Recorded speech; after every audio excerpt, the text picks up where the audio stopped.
12 new pieces of music, composed and performed by world-class British and Commonwealth artists, will be played at the coronation of King Charles on May 6, Buckingham Palace confirmed last night. They will include a new coronation anthem partially adapted from Psalm 98 by musical legend Andrew Lloyd Webber, who hopes that it reflects the joyous occasion.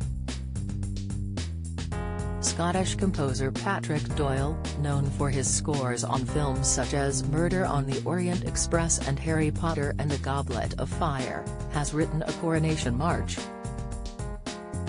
And the palace said the new monarch will recognise his long-standing and deeply held relationship and affiliation with Wales. Royal harpist Alice Hws, 27, will perform as part of the Coronation Orchestra, and part of the Westminster Abbey ceremony will also be spoken in Welsh. His Majesty has also requested a tribute to his late father Prince Philip, who died in April 2021, in the form of a performance by a Greek Orthodox-based Byzantine chant ensemble. The palace confirmed that the king has personally commissioned the new music and has shaped and selected the programme for the service, showcasing musical talent from across the UK and the Commonwealth. A statement added, "A range of styles and performers blend tradition, heritage and ceremony with new musical voices of today, reflecting the King's lifelong love and support of music and the arts." The Organ Commission, by pianist, composer and arranger Ian Farrington, will embrace themes from across the Commonwealth. There will also be works by 9 other composers including Polish Barn Roxana Panufni, whose opera, ballet and orchestral works are performed all over the world.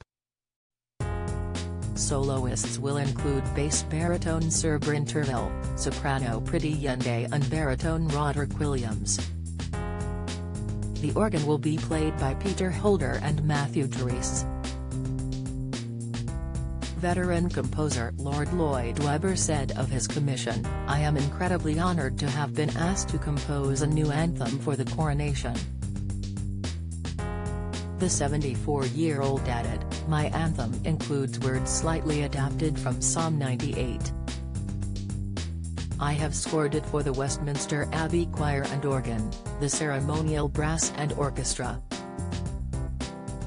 I hope my anthem reflects this joyous occasion." Andrew Nathsingha, organist and master of the choristers at Westminster Abbey, will oversee all of the musical arrangements and direct during the service. He said last night, "All coronation services are a mixture of deep-rooted tradition and contemporary innovation." As was the case in the 4 20th-century coronations, the choice of music reflects the cultural breadth of the age in which we live. It has been a privilege to collaborate with His Majesty in choosing fine musicians and communicative music for this great occasion. Sir Antonio Pappano, music director at the Royal Opera House and conductor of the Coronation Orchestra, said he too was deeply honoured to have been chosen by the King. He added, "His Majesty has chosen a most varied programme I believe will enhance the splendour of this very special celebration." The service will be sung by the Choir of Westminster Abbey and the Choir of His Majesty's Chapel Royal, St James's Palace, together with female choristers from the Chapel Choir of Methodist College, Belfast, and from Truro Cathedral Choir. The Ascension Choir, a hand-picked gospel choir, will also perform and the King's Scholars of Westminster School will proclaim the traditional Vivat acclamations.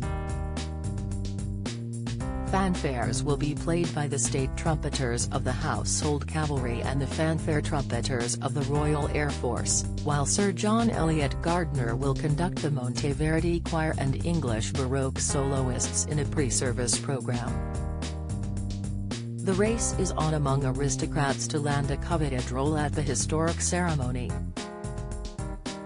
More than 200 have lodged applications with the Coronation Claims Office, stating they have a hereditary right to play a role.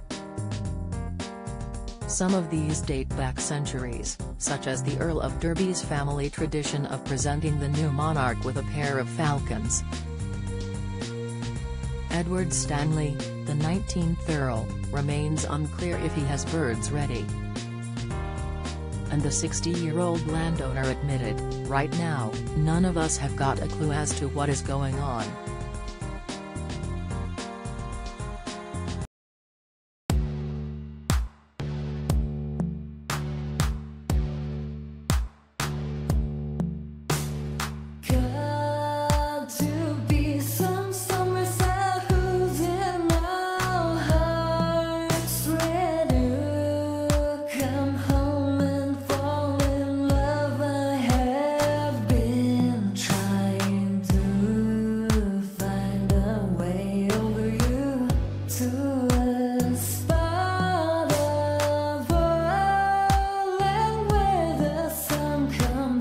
From